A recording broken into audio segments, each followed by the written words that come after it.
Number 1. Turn around.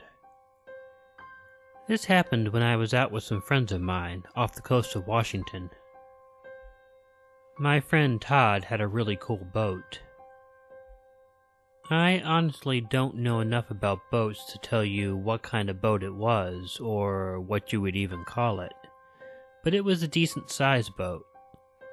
It was large enough for the 5 of us to be on more than comfortably, and it had an inner chamber with a small kitchen, bathroom, and even bunks to sleep on. It was a nice boat. Now, Todd liked being out on the ocean because he felt that it was the freest place that a person could be. He often would drive out to international waters to explore. I actually couldn't understand the desire to do that. Not only was getting too far away from the shore scary to me in the first place, but I'd heard that in international waters there pretty much were not any laws. Whether or not this is true or not, I have no idea. I also didn't ask because I didn't want Todd to think I was an idiot. Later in the day on this outing, Todd was getting an itch, so to speak, to go out and explore further from the coast. I made some mild objections, but really didn't want to appear like too much of a wuss in front of my buddies, so I didn't object too strongly. For the most part, I figured Todd knew what he was doing, and I was a complete novice when it came to much of anything out on the water. We had been cruising along for quite a long time. Despite my fear of what was going on, I was sitting up front on the ship, enjoying the amazing view. The ocean was just enormous, and thinking about how large it was really even made me pretty dizzy. But it was pretty awesome. It had been a while since we had seen anything, but while I was sitting there watching, I did notice something moving up in the distance. I immediately called Todd's attention over to it. He told me it was just another boat and not to worry about it. It was probably just some other people doing the exact same thing that we were doing.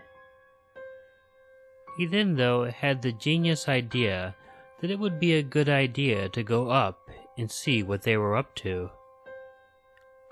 Now, this I was against, and I had absolutely no problem indicating this to Todd. He, however, just brushed me off. It was his boat, and he was going to do what he wanted to do. So, we slowly headed off in the direction of that boat. Little by little, we came closer and closer to the ship. Todd was going slowly, I guess so as not to surprise the other boat. They hadn't really indicated that they had seen us. As we got closer, I noticed that this boat was not nearly as nice as Todd's was. It was about the same size, and looked like it had an inside compartment as well. And we figured it must have, since we didn't see anybody on deck. It wasn't moving either. Now, you'll have to forgive me again if you're a boating person, but as I mentioned before, I really don't know anything about it. For me, it's turn the boat on and it goes vroom. When the boat gave no indication that it was aware that we were there, and because it seemed like it was adrift, Todd got a little more cautious. He tried to radio the other boat. He got nothing from them.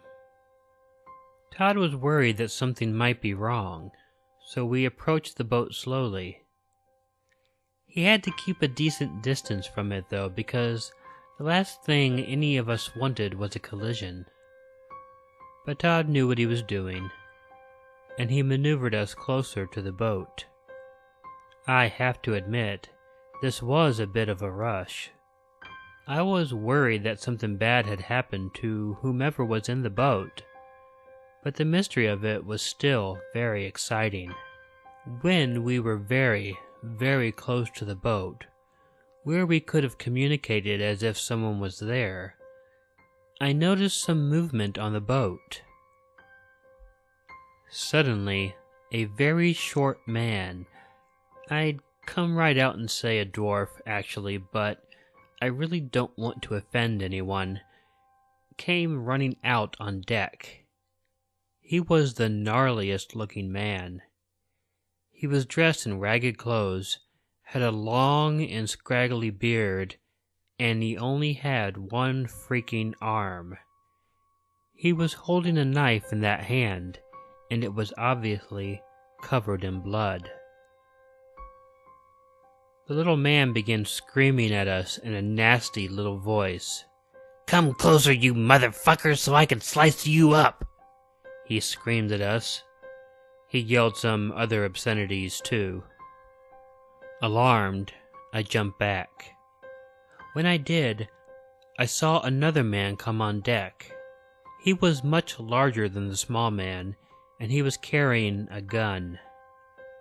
He had a much different message for us than the dwarf had.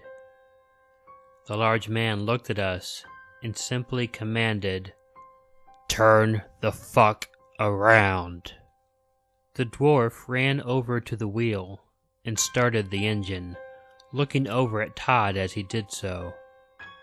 He obviously had different intentions than the big man had. I don't think Todd needed to be told twice.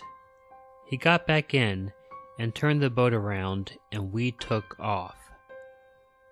Fortunately, even though it seemed like the dwarf wanted to come after us, Todd's boat was faster, and we lost them very quickly.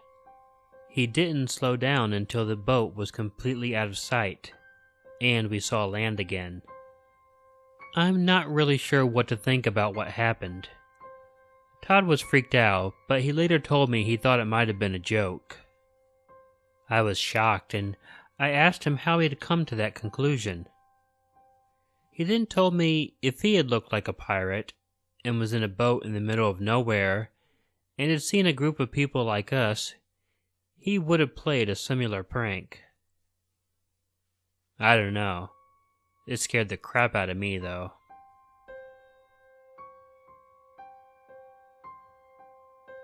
I'm a fisherman from Long Island. My boat is not huge, and I'm not a full-time fisherman. I would never be able to make a living off of what I catch. But I make a little money off of it, and I wouldn't stop doing it for the world, because I really enjoy it. I had a very weird experience a few years ago, however, that made me a little hesitant to venture out for a couple days. I had a bad case of Murphy's Law, which led me into experiencing something pretty chilling. I went out fishing with my buddy Dan. I need at least one other person to man the boat, really. We had gone out pretty far because, well, you have to if you really want to catch anything. The water around New York, other than being terribly polluted in areas, just isn't rich in fish unless you stray pretty far out. First thing that went wrong. We kept having problems with our equipment all day. That should have been a warning signal to us, but it wasn't. Rather, we just treated it as a challenge. Second thing that went wrong. The fish were not biting at all. And I really mean at all. It was one of the worst days I've ever had when I've been out. Again, you'd think we would have given up and gone home, but we saw it as a challenge, to keep trying. We stayed out longer than we ever had before. Dan and I had been out for a very long time, and we had decided that once the sun began setting, that we needed to head back in for the night. That's when the third thing went wrong. The damn engine on my boat broke down. We tried to fix it or fiddle around with it, as it were, but there wasn't a whole lot that we could do. So we had to radio for help. Can you see where this is going? Fourth thing that went wrong. Our radio went on the fritz. It was just one thing after another. The sunset was beautiful, but it didn't last long enough for my taste. We were adrift in the ocean and had no way of communicating with anyone. I sent out an SOS signal, and at least that was working. But I didn't get a reply right away, so that was discouraging. With the darkness came the cold. That was a bit discouraging. We could go into the boat. It has an inside, but because we were adrift, we couldn't stay under and wait. We had to be on deck long enough to tell what was going on.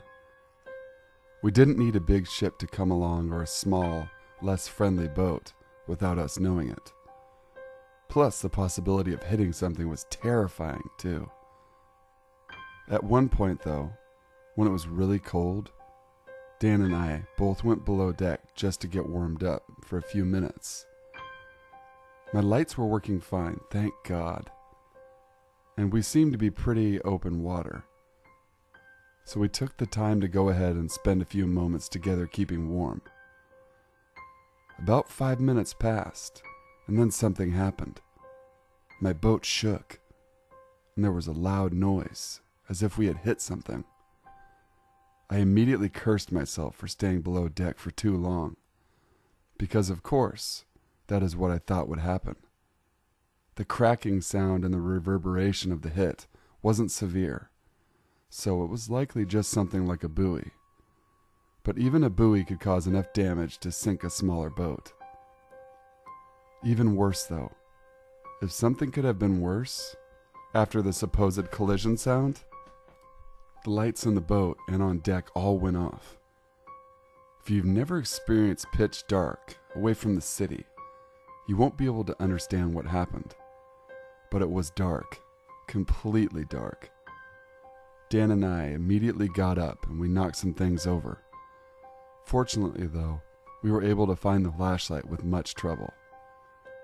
It was a big, heavy-duty flashlight. Once we could see a little bit, I told Dan to grab the lantern and get it lit and meet me on the deck. I had to run up and see if we had hit something. I ran up on deck and I immediately froze when I saw something I cannot explain to this day. Standing on the bow of the ship was a person. An honest-to-God person. He was dressed like a fisherman, as far as I could tell. But even when the flashlight shining on him, all I could see was a shadowy figure. But I could tell he was looking at me. But he didn't do anything. He just stood there. Dan ran up behind me with the lantern. As he did, he saw the figure standing there too, and he dropped the lantern as he yelled out in surprise. The lantern went out and we only had the light of the flashlight. I tried to talk to the strange figure, but as I opened my mouth, he leaned backwards and fell off the bow of the ship and into the water. Dan and I were terrified. We ran up the bow and tried to look over it, but it was too dark to see much of anything. We yelled for the guy, trying to get him to communicate with us so we could save him, but there was nothing. About 10 minutes after the man fell off the boat, the lights came back on. Not only that, but the engine started working again, and so did our radio. We used the spotlights to look in the water, but we were unable to find anything. There were no other boats, no buoys, and no man in the water. We drove the boat back to shore, and when we inspected it, there was no indication that it had hit anything. I can't explain what happened that night. I can't even begin to speculate on what that was, but I do know it was the scariest experience of my life.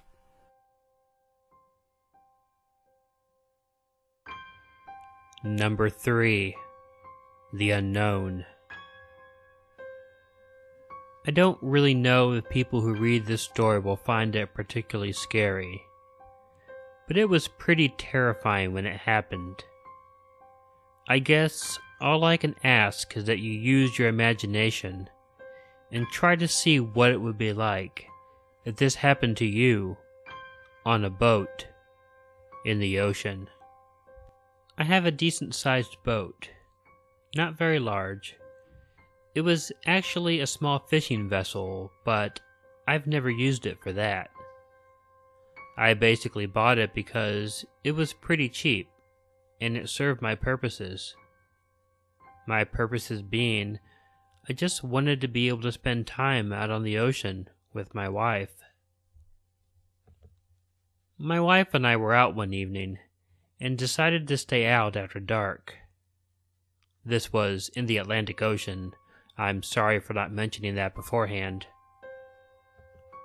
Normally, we didn't do this very often, but the sunset was beautiful that evening, filling the sky with the most beautiful shades of pink that I have ever seen. Once the sun had set, the moon was also beautiful, and there was just something about sitting on a boat in the middle of the ocean, watching the sky at night, which is just absolutely mesmerizing. After quite a bit of time had passed, we finally decided that we didn't want to sleep in the boat that night. We could have. It had 4 bunks in it, but as much as I like being out on the ocean, I don't really like sleeping in the boat though. I always wake up with a stiff neck, and I just don't enjoy that. I mean, who would? As I was getting ready to leave, there was this loud thud, and the boat tilted hard in one direction. Our boat was pretty sturdy, and it would have taken a massive hit in order to get it to shake so hard. My wife, understandably alarmed, ran over to me, and she asked me if I knew what that was. I told her that I had absolutely no idea, but it would be a good idea for us to get on our way in case it would happen again. And then it did. There was another really loud thud, and our boat was rocking hard once again. I looked at my wife, and I could tell that she was absolutely terrified. I was too, but I tried my best not to let it show. Honestly, however, the force of these thuds had me very, very concerned. Whatever was hitting our boat was hitting it hard enough to rock it considerably, and that meant that it had enough strength to knock a hole in our boat and sink it. And yeah, we had a dinghy, but what good would a dinghy be when some underwater force was capable of knocking our much larger fishing boat over? I got the boat started, and we started on our way back. We hadn't been moving for more than 5 minutes when it happened a third time. Whatever had been hitting us when we were sitting still was now following us and hitting our boat at full force. My wife actually had tears in her eyes, and I had a few of them too. We were both very terrified, and after the 4th hit, we were convinced that whatever was hitting the boat was not going to give up, and it was eventually going to sink our boat. I tried going faster, as fast as I could possibly force the small boat to go actually. I wasn't sure how much good it would do. I was also worried that the momentum of the boat would help the hits from down under to cause more damage, and I was scared of the possibility of the speed causing the ship to capsize. I'm not even sure today if this is a real possibility or not, but in an anxiety-riddled mind, it was something I had to think about and consider to be a real possibility. By the time the boat was hit a 6th time, we were both convinced we were going to die that night out there on the ocean. We were surprised that due to the sheer force of the hits that the boat hadn't sunk yet, but it held together. And after that hit, we braced ourselves for another. And 5 minutes passed without a hit. And then 10. And then a half an hour. Although we were relieved that the hitting had stopped, we didn't relax at all. We remained tense and scared. Hell, I didn't even want to look into the water at any point to see what was causing the hitting. I was scared as to what I might see. But it never hit a seventh time. We either outran whatever was hitting us, or it just lost interest. We didn't feel safe though until we were on dry land, and it was a very long time before either of us took the boat out again. A lot of our friends don't believe the story. They think we're just trying to create a real-life Moby Dick. But hey, the ocean is a huge place. The Pacific Ocean alone is larger than the entire land surface of the world. The sheer volume of water, and the very fact that life began in the water, tells us a few things. It tells us that there are some very, very old things out in the ocean. Things that we haven't even the slightest idea about. And it tells us these things have many places to hide.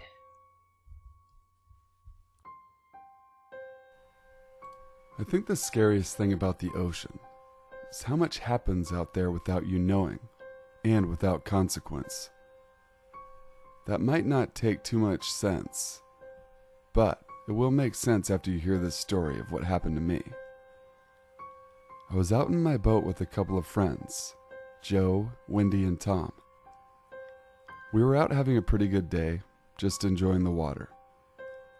I don't want to give out the location though, because the situation was just way too disturbing, and I don't want to draw attention to it. But we had gone pretty far out.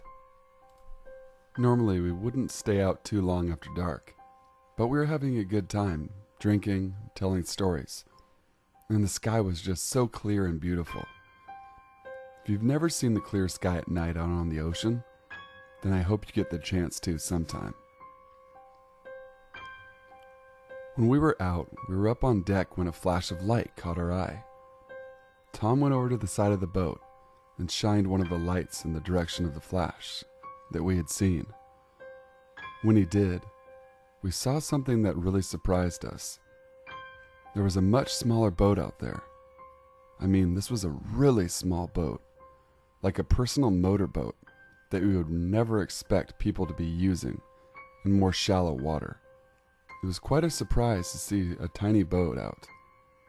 It was floating right in our direction. We tried to make contact with the boat. We figured it was unlikely that we were using radio, so we used our sound signal to blast 5 short and very quick blasts of sound towards the boat. This signal tells the other boat that you don't really know what their intent is. I mean, we didn't think they were up to anything bad. I mean, it was a small boat, but it was just weird that such a tiny boat was that far out and apparently adrift.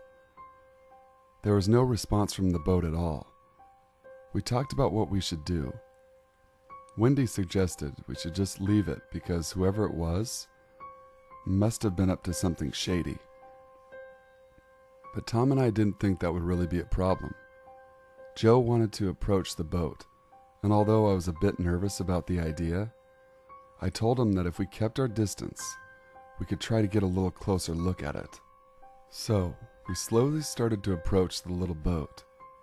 We shone our lights on it, but we're not getting any sort of response from it. Although the boat was pretty small, it was adrift, so we had to be careful. Even a small motorboat colliding with a much bigger boat like mine could still cause damage. I preferred getting close to it before possibly grabbing it with a beam if needed. Can't tell you in the right words how creepy it was in the dark, watching this small and adrift motorboat just slowly coming towards us in the water. We watched it as it bobbed up and down with the waves. It was just a shadow on the vast ocean on which it was sitting. We pulled my boat up as close as I was comfortable getting to the small motorboat. We yelled over, asked if anyone needed assistance. There was no answer, but that was clearly something sitting at the wheel. We told the driver that we were going to shine our light over there on him because we were concerned. This was a precaution so we didn't blind the guy. He didn't answer, and we went ahead and shone the light over in concern.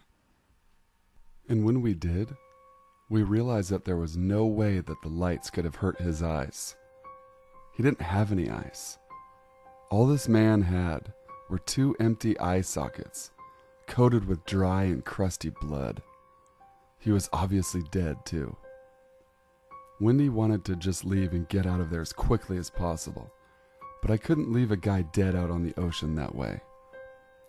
We carefully pulled the boat close to us, and I went ahead and called the Coast Guard.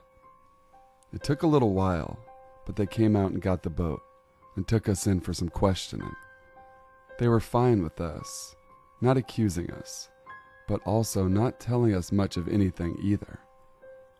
I honestly, to this day, don't know any of the details of who that man was or what happened to him. Honestly, I'm happy I don't know anything about him. I don't need to. I remember the looks of those 2 eye sockets as the dead man floated in his boat on the surface of the ocean. A lifeless and directionless captain on a dead vessel. I don't ever need to know anything else about him.